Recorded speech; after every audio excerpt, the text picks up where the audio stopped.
کہ مدینہ طیبہ میں ایک بڑھیا تھی، نابینا عورت تھی، ضعیفہ تھی، میرا دل کرتا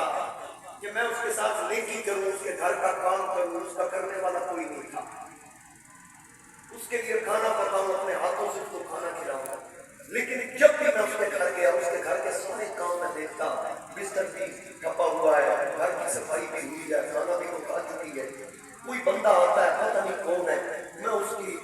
ہمیشہ تلاش میں رہتا۔ ایک دن فجر کی نماز کے فوراً بعد میں انتظار میں بیٹھ گیا اس کے دروازے کے پاس، ایک طرف چھپ کے کہ میں بندہ تو دیکھوں کہ وہ کام کرنے والا کون ہے۔ یہ حضرت اسلام کے وصال کے بعد کی بات ہے۔ تو حضرت عمر فرماتے ہیں کہ اچانک میں نے دیکھا ایک نکاح پوش یا اس میں رومال کے ساتھ اپنے چہرے کو ڈھکا ہوا، وہ اس بڑھیا کے گھر کے اندر داخل ہوا، تو میں نے چپکے سے دیکھا، جب اس نے اندر جا کے رومال ہٹایا تو وہ کوئی عام بندہ نہیں تھا، وقت کا خلیفہ خلافت اور نبیوں کے بعد تمام بشریت میں افضل حضرت جناب ابو بکر صدیق